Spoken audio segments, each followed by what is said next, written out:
Hello students, this is Achyut Chauhan. So बच्चों, आज हमारा टॉपिक है AC current and DC current. Okay, या आप ऐसे कह सकते हो कि what is the difference between the AC current and DC current. Okay, तो चलिए स्टार्ट करते हैं। देखिए बच्चों, एसी करंट का मतलब होता है alternating current and DC current का मतलब होता है डायरेक्ट करंट। ओके, सबसे पहले तो देखिए यहाँ पे मेन जो डिफरेंस क्या है। एसी का मतलब यहाँ पे क्या है, अल्टरनेटिंग करंट। अल्टरनेटिंग का करंट का मतलब होता है यहाँ पे कि पोलैरिटी चेंज हुई। अल्टरनेटिंग कभी पॉजिटिव कभी नेगेटिव, कभी पॉजिटिव कभी नेगेटिव।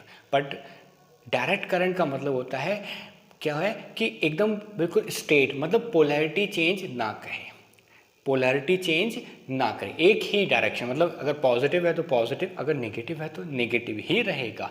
बट अल्टरनेटिंग का मतलब यहाँ पे क्या है, कभी पॉजिटिव कभी नेगेटिव, कभी पॉजिटिव कभी नेगेटिव, कुछ इस तरीके से। ओके, चलिए सबसे पहले हम एसी की डेफिनेशन देखते हैं, कैसे हम डिफाइन कर सकते हैं एसी को। Okay, an electric current which changes its direction और we can say polarity after a fixed interval of time. Okay, after fix interval of time अगर करंट अपनी पोलैरिटी को चेंज कर रहा है, देखिए यहाँ पे कुछ टाइम के बाद, देखिए पहले पॉजिटिव, फिर कुछ समय के बाद नेगेटिव एंड देन फिर पॉजिटिव फिर नेगेटिव, इस तरीके से अगर कोई करंट चल रहा है तो हम कह सकते हैं वो कैसा करंट है, एक अल्टरनेटिंग करंट, मतलब पोलैरिटी लगातार चेंज हो रही है with time. Is it clear? Okay, एक और चीज देखते हैं यहाँ पे, the number of cycles completed by N AC in 1 second is called its frequency. Okay, देखिए यहाँ पे फ्रीक्वेंसी को डिफाइन किया है। फ्रीक्वेंसी क्या होती है बच्चों, कि 1 सेकेंड में जितने नंबर ऑफ रेवोल्यूशंस हो जाएं, मान लीजिए 1 सेकेंड के अंदर कितने चक्कर लगा रही है, 1 2, तो यहाँ पे कितनी हो जाएगी, 2।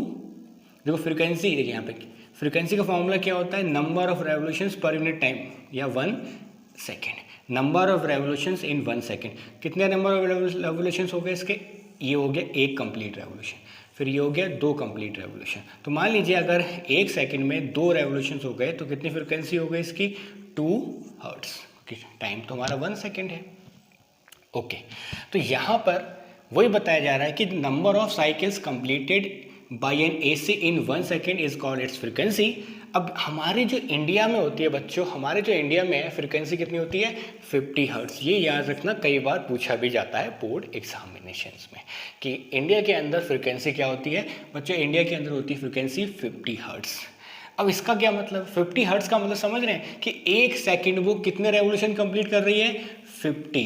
1 सेकेंड में कितने रेवोल्यूशन कर रही है कंप्लीट, 50। देखिए यहाँ पे पॉजिटिव और नेगेटिव, मतलब एक चक्कर में कितने पॉजिटिव और एक नेगेटिव आ रहा है, फिर 2 होंगे फिर 3 होंगे। तो इस तरीके से अगर आप देख सकते हो यहाँ पे 50 हर्ट्ज है, तो 50 हर्ट्ज का मतलब यहाँ पे क्या है, it means it changes it's polarity 100 times. It changes it's polarity 100 times. देखो यहाँ पे एक रेवोल्यूशन में 2 बार पोलैरिटी चेंज हो गया, तो 50 में क्या होगा, 50 मल्टीप्लाई बाई 2 क्या हो जाएगा आपका, 100 टाइम्स इन 1 सेकेंड। तो यहाँ पे आप देख सकते हो कि जो आपकी इंडिया में एसी जो है उसकी फ्रीक्वेंसी 50 हर्ट्ज है।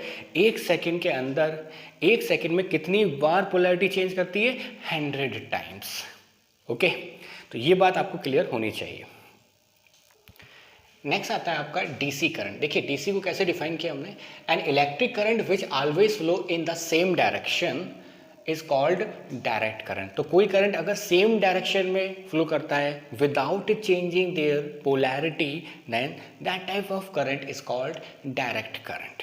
ओके, यहाँ पे आपने डायग्राम भी बना दिया है। डायरेक्ट करंट में आप देख सकते हो यहाँ पे बिल्कुल कांस्टेंट करंट जा रहा है, इस तरीके से कोई पोलैरिटी यहाँ पे चेंज नहीं हो रही, तो इस तरीके का करंट क्या हो जाएगा आपका, डायरेक्ट करंट। वहाँ पे एसी में क्या हो रहा था, पोलैरिटी चेंज हो रही, कभी पॉजिटिव कभी नेगेटिव। देखिए यहाँ पे अगर ये 0 से ऊपर है तो लगातार इसकी पोलैरिटी क्या है, पॉजिटिव है, तो इस तरीके का करंट क्या कहलाएगा आपका, डायरेक्ट करंट। ओके, अब ये डायरेक्ट करंट हम कहाँ से फाइंड आउट कर सकते हैं। देखिए डायरेक्ट करंट हम यहाँ पे सेल से या बैटरी से ले सकते हैं। We can obtain direct current from cell, from battery, ठीक है। और एसी करंट कहाँ से आ रहा था, हमारा जो घर में हमारी डोमेस्टिक जो सप्लाई आ रही है वो हमारी कैसी है, एसी है, अल्टरनेटिंग करंट। अब आता है सवाल कि सर एडवांटेज किसका ज़्यादा है, ठीक है। अगर मैं कहूँ कि कौन ज़्यादा एडवांटेजियस है, एसी या डीसी। तो बच्चों मैं कहूँगा कि एसी जो है आपकी ज़्यादा एडवांटेज रखती है, इसी वजह से तो आज की तारीख में हम एसी का यूज़ करते हैं ना कि डीसी का। ठीक है, एसी का हम यूज़ इसलिए करते हैं, क्या एडवांटेज है फिर? देखिए एसी का एडवांटेज सबसे अच्छा ये है कि एसी को हम लॉन्ग डिस्टेंस के लिए या लॉन्ग डिस्टेंस तक हम ट्रांसमिट कर सकते हैं, मतलब लंबे लंबे डिस्टेंस तक हम एसी को भेज सकते हैं विदाउट लॉस ऑफ पावर। इसमें लॉस ऑफ पावर बहुत ही कम होता है in comparison to DC. Okay, दूसरी बात ये चीप है, उससे ज़्यादा सस्ती पड़ती है in comparison to DC. Okay, इसके अलावा एक और एडवांटेज आप कह सकते हो कि जो आजकल जो हमारे जो आप अप्लायंसेज हैं, जो इलेक्ट्रिक डिवाइसेस हैं, वो सारे किससे बन रहे हैं, किस पर बेस्ड हैं, एसी पर बेस्ड हैं। तो इसी वजह से हम यहाँ पर हम क्या कर रहे हैं, एसी को भी इस्तेमाल कर रहे हैं। अच्छा, एक क्वेश्चन और बनता है कि अगर यहाँ पे देखा जाए कि कौन ज़्यादा डेंजरस है, एसी या डीसी। कई बार बच्चे पूछते हैं कि सर अगर करंट हमारे एसी से लगेगा या फिर डीसी से लगेगा तो हम किस में बच जाएंगे, किस में हमें असर कम होगा या किस में हमें नुकसान कम होगा। तो बच्चों याद रखना, एसी आपके लिए ज़्यादा हानिकारक है in comparison to DC. Okay, अगर एसी में शॉक लगता है तो वो ज़्यादा डेंजरस है इन कंपेरिजन टू डीसी।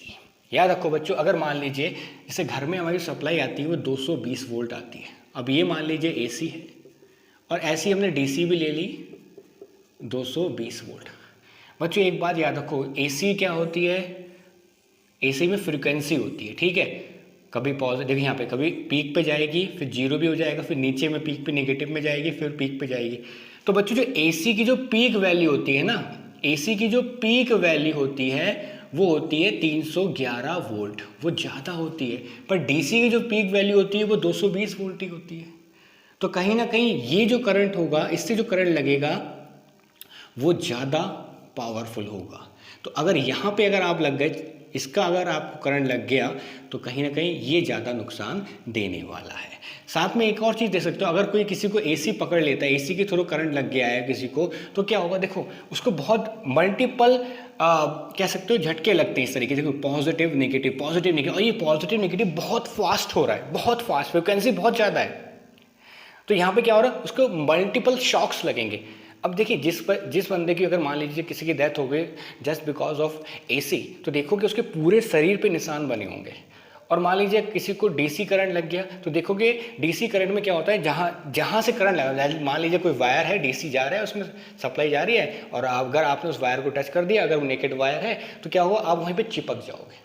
पर एसी में क्या होगा, आपको बार बार झटके लगेंगे, हटो ऐसे झटके लगेंगे, ऐसे झटके लगेंगे। तो क्या होगा, उन झटकों की वजह से क्या हो रहा है, बार बार आपको करंट लग रहा है, कभी हट रहा, कम हो रहा है, कभी देखिए यहाँ पे क्या हो रहा है, ये बढ़ता है करंट, फिर जीरो आएगा, यहाँ पे आप हटोगे पर एकदम से फिर चिपक जाओगे और फिर आ जाएगा। तो मल्टीपल शॉक्स लगते हैं, पर डीसी में आपको मल्टीपल शॉक्स नहीं लगते। तो ज़्यादा जो नुकसान देता है कहीं ना कहीं वो आपको एसी देता है इन कंपेरिजन टू डीसी।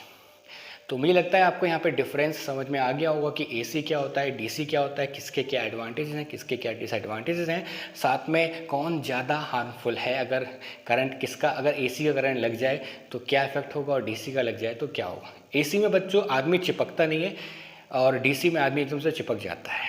ठीक है, इसीलिए एक फिक्स करंट लगता है, और इसमें क्या लगता है, मल्टीपल झटका लगता है इस तरीके से। ओके, तो अगर बच्चों कोई डाउट है तो बिल्कुल कमेंट बॉक्स में कमेंट करना, और वीडियो अगर अच्छा लगा है तो बिल्कुल लाइक और सब्सक्राइब करते चलना। Okay, thank you very much.